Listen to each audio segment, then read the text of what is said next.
Hey guys, welcome to the channel.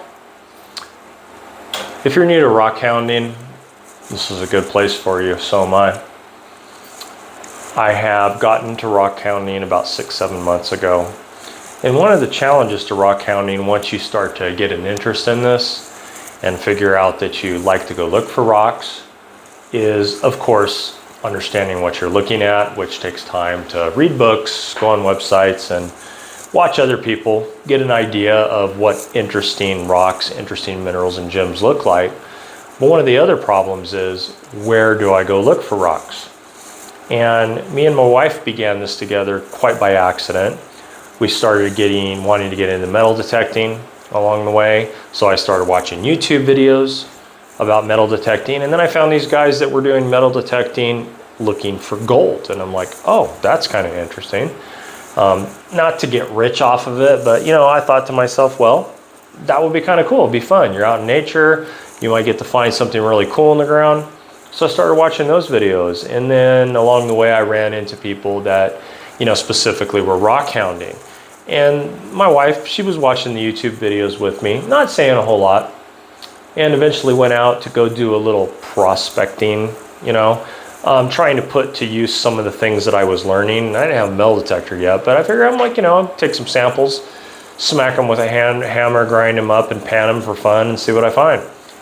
And the area we went was a very popular BLM area, a lot of off-roading, recreational area. And they also have like a visitor center with the bookstore. So we went out there for the day, and I really felt like I was dragging her along for the event. Went to the bookstore, got some books, and I saw some books on this one, Gem Trails of Southern California, along with some other books. And I'm like, oh, this is really cool. This sounds interesting. So I grabbed the books. We finished her day, and I said, I hope you had fun. I felt like I was dragging you along. And she said, no, I had a lot of fun. I'd really like to go do this again and look for rocks. And there you have it, the beginning of rock hounding. So we both kind of fell in love with this together. And so we've been on this slow journey doing this, but one of the challenges, where do I go look? And so we started here. We got the Gem Trail book of Southern California. Now, this book is decent. It's not bad. But one thing we noticed with it is, and I heard another YouTuber talk about this, and I had to agree, because we started using the book to try to find areas to search for interesting rocks and minerals.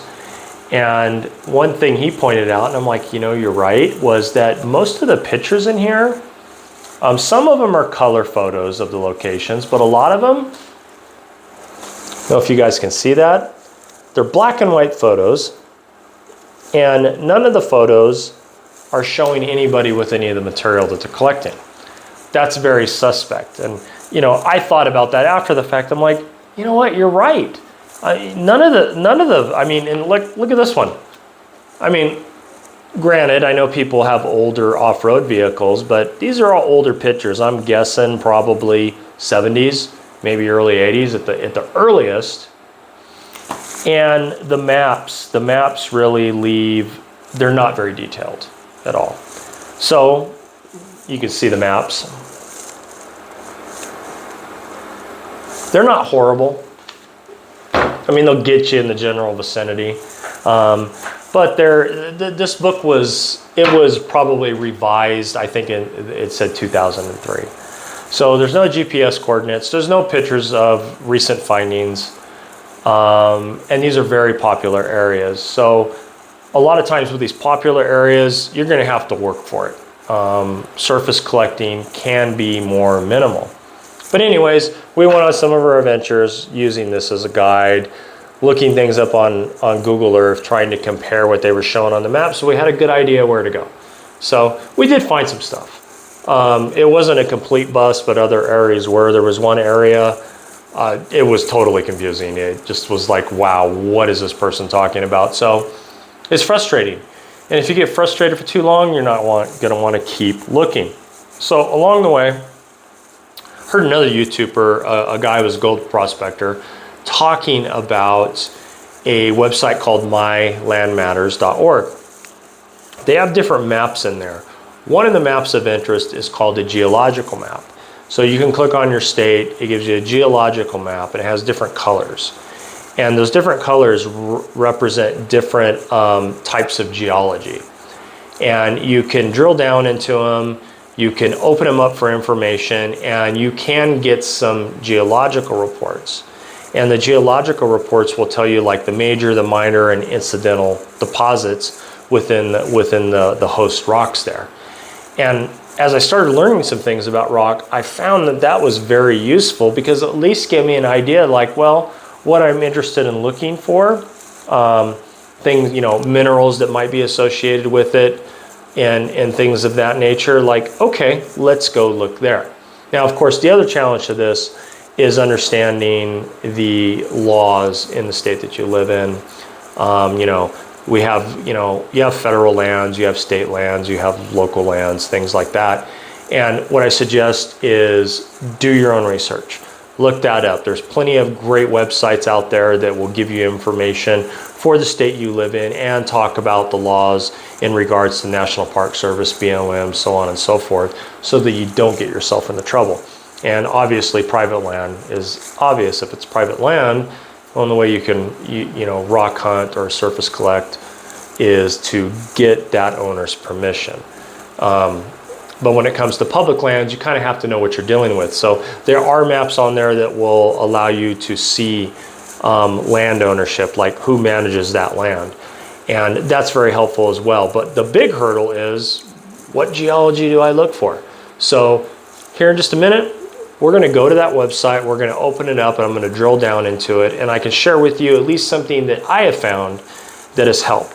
If any of you out there, you seasoned rockhounders, geologists, people who know a lot more than I do, if you know of ways to get more detailed information that won't require me to go get a degree to understand, please comment. That way other viewers can see it, I can see it, and then I can help bring more content. Because that's what we want to do with this channel, is I'm coming from the everyday guy who's not very experienced in this, and there's other people out there that aren't very experienced in it either, and we want to be able to connect, we want to be able to grow, we want to be able to learn, we want to be able to have fun. So comments are welcome to help all of us learn, so we would appreciate that. So let's get ready to hop on the laptop, we'll go on a little journey, and we'll see what we can find on landmatters.org. This website is called mylandmatters.org. It was a place that I started allowing me to look at geological regions, start to understand what type of rock was in what area. So if you go to this website, you'll start at the home page. You'll open up this one right here, Maps. You'll click on the state that you want to look at.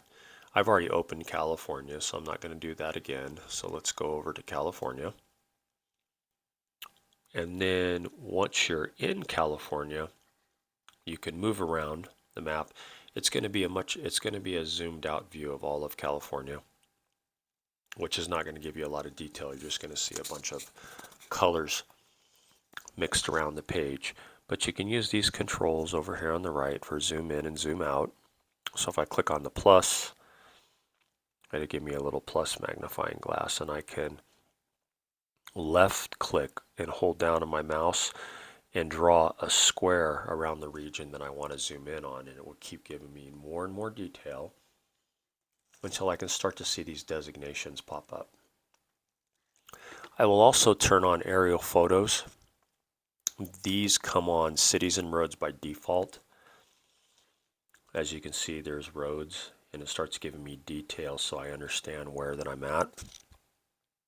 And you can also turn on Land Manager, which will show you areas like BLM land, state land, local municipality, things like that. That way you know where you're going and where you can, if you do your research, where you can legally rockhound.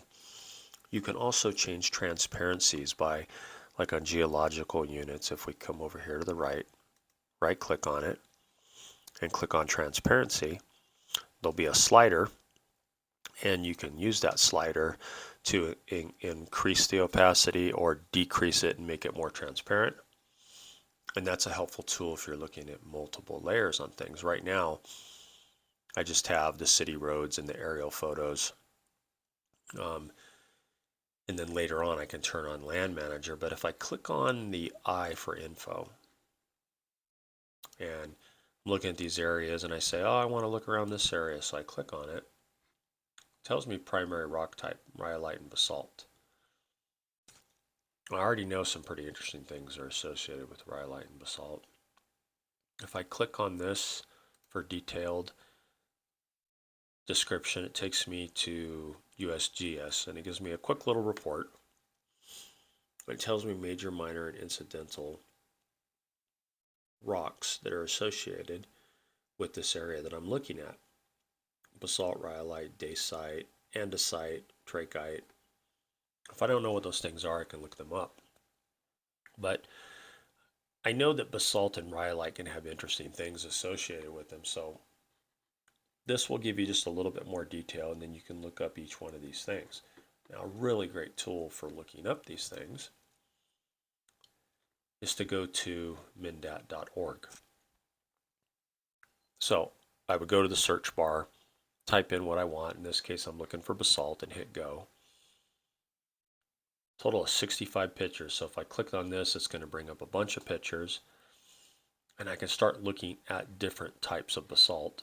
That is helpful. And you can read all the different headers here. But you'll start learning things about basalt as you dig in. Now, I'm not a geologist. I'm not a geology student.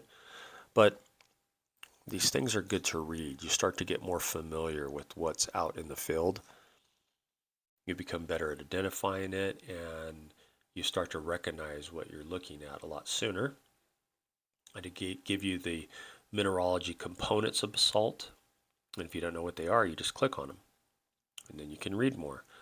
You can learn a little bit more. It's a very useful tool. You can also, this is the part I found really interesting, common associations, associated minerals based upon photodata. So these are different minerals that have been associated with or possibly deposited into. So right off the bat, chalcedony, agate, banded agate, jasper, those all fall under the chalcedony group. I can also click on that or click on the photos to see more. But I know right there, I'm like, oh, that's interesting stuff to look at. Epidote, that's another very good one to look at. Calcites, stilbite, all these you can look at. But by looking at this, we'll just focus on this one right here, chalcedony. Oh, so chalcedony is sometimes associated with it. So that gives me a good idea that if I see an area on the map that has basalt, interesting things are going to be associated with it. Now, I know the same thing happens with rhyolite, so you could come in here, type in rhyolite, get that extra information that you need to know. So it's all very, very helpful tool to use to get more familiar with an area. Plus, you can start finding areas that are off the beaten path, not the famous areas that everyone goes to, and you never know what little treasures you might find. Now, that's very useful. But another thing to help even get more data is the USGS has this map view.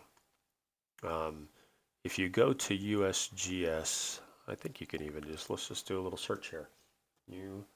USGS map view.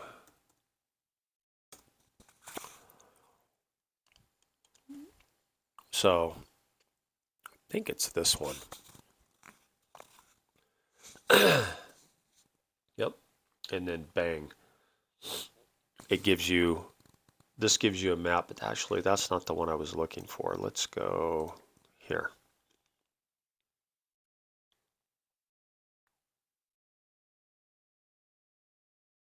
The national map viewer, national map. Trying to show you guys the website specifically that I got that from. It was the USGS, National Map Corps. Where'd it go? National Map Viewer. Let's try that one. See what it has for us. You can always, while that's loading, just type in this address right here. You just type in that, and it will take you right to this application. But I wanted to find the page. This is not it. So for now, until I find that link, type in this address up here, and it will take you to this map view. It will give you, of course, a view of the United States, and you can scroll in, you can scroll out to get where you want to go. The thing I like about it is you see an area that's interesting to you, I can just click on it, and it drops a pin, and it finds a geological map with descriptions for the area that I'm in. So if I click on it, it takes me to that page. Oh, and here's map view. Here's another way to get to it, I believe, but I'm not going to go there right now. See where it says map view? So, gives me a little general information, but here's the map down here. If I click on download, it will make the map for me. And of course, I can scroll down, get more detail. I was interested in this region right here. It says TR5. So if just as an example,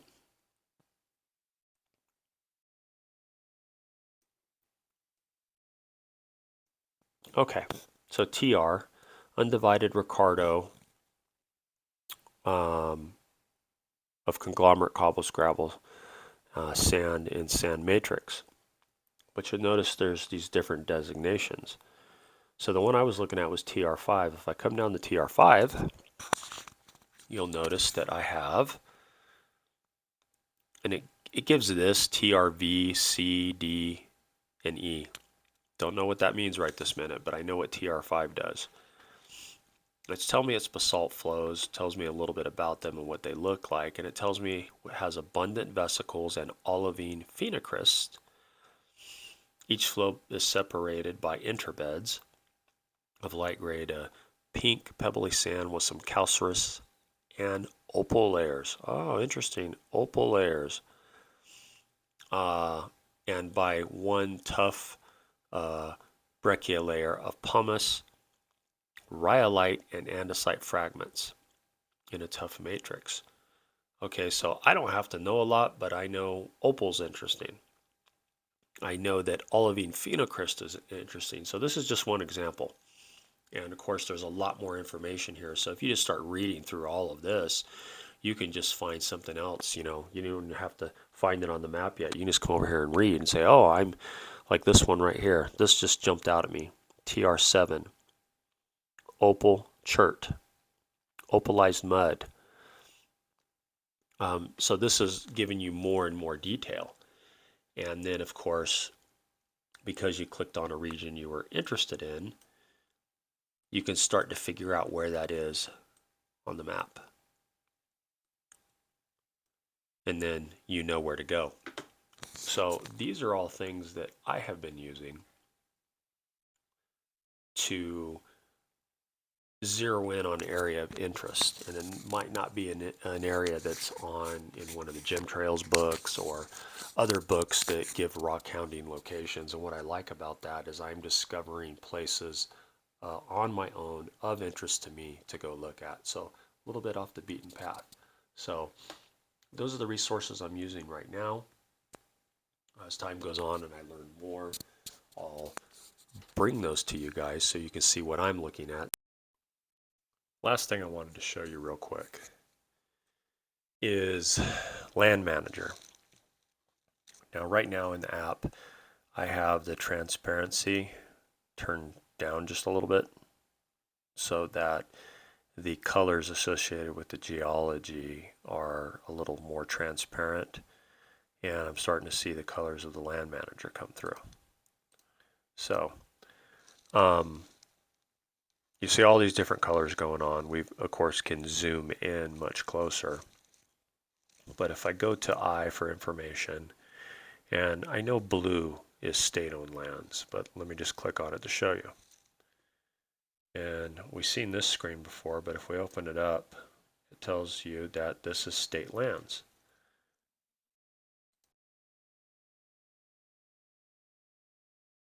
In state parks, you can do some surface collecting, from what I recall from the research that I did. So this whole area is a state park. So I could do collecting in there, but these yellow areas, let's turn off geological units for a second here. So now we're just looking at the different types of lands. Yellow is BLM land. And then of course, if I zoom in, I'm going to get more and more detail. I can go to aerial photos, click on that, get more detail so that I can see exactly where these areas are, but I'll let you play around with that. So I'll click on that, and you see map color, BLM, Bureau of Land Management. Now, what this doesn't tell you with BLM land is whether or not there's any claims on it. And you can find out if areas have claims by going back to, let's close that. Let me just go back to maps real quick. Mining claims. And then you can click on your state, and then it's going to refresh this map. And when it's done refreshing, you'll notice that I got some of the same selections, you know, aerial photos, topo, but I also got BLM, California placer claims, load claims, mineral features I could click on, MRDS mines, land manager. And then what that does is it shows me any of the areas that have claims on. First, let's zoom in real quick so I can show you what this looks like. So let me go like this, and that will zoom in. Now we're starting to show more detail, and each one of these boxes is a claim. And if you click on it, it will tell you who the claim is. So let's get some more detail in here. Let's go aerial photos.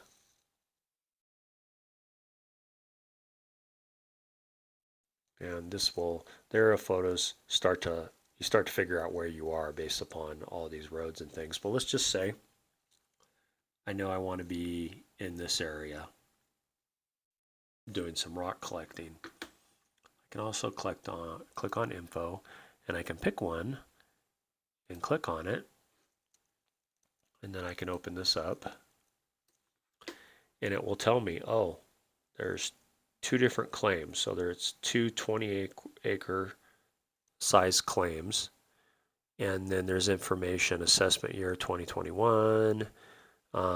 I can click on this for a detailed report, and it will actually generate a report showing me the claim activity, so far as when it was claimed, when the fees were paid, things like that.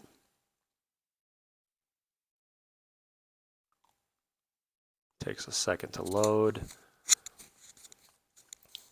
But this is helpful. It allows you to do your due diligence to know if there's a claim in the particular area that you want to go.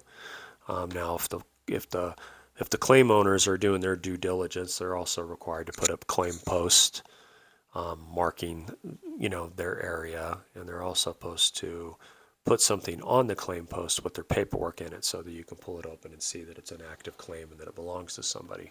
Whether or not they do their due diligence, that remains to be seen. And it looks like my internet is giving me a little bit of trouble right now, so it's going a little bit slow. We'll come back to it in just a second. So as you can see, you can get real detailed. Blue, I believe, is placer claims. I believe red, red is a placer claim. I think blue is a hard rock claim. But it tells you the acre size, and then different information about it. So that's helpful. when it comes to knowing in areas where you can do rock collecting and mineral collecting, whether or not someone has a claim on that area and what type of claim it is. And for some reason, this report won't load right now, so unfortunately I can't show you that. But that's the last thing I wanted to show you. These are great tools to start doing your research. And I feel like if I take my time and sit down and do my research, I come up with new areas that I want to go look at. And then, of course, I can get on Google Earth and then narrow that down even farther and then know how to get there. So I really hope this helps you guys. If you like the content, please hit that like, please hit that subscribe, and until next time.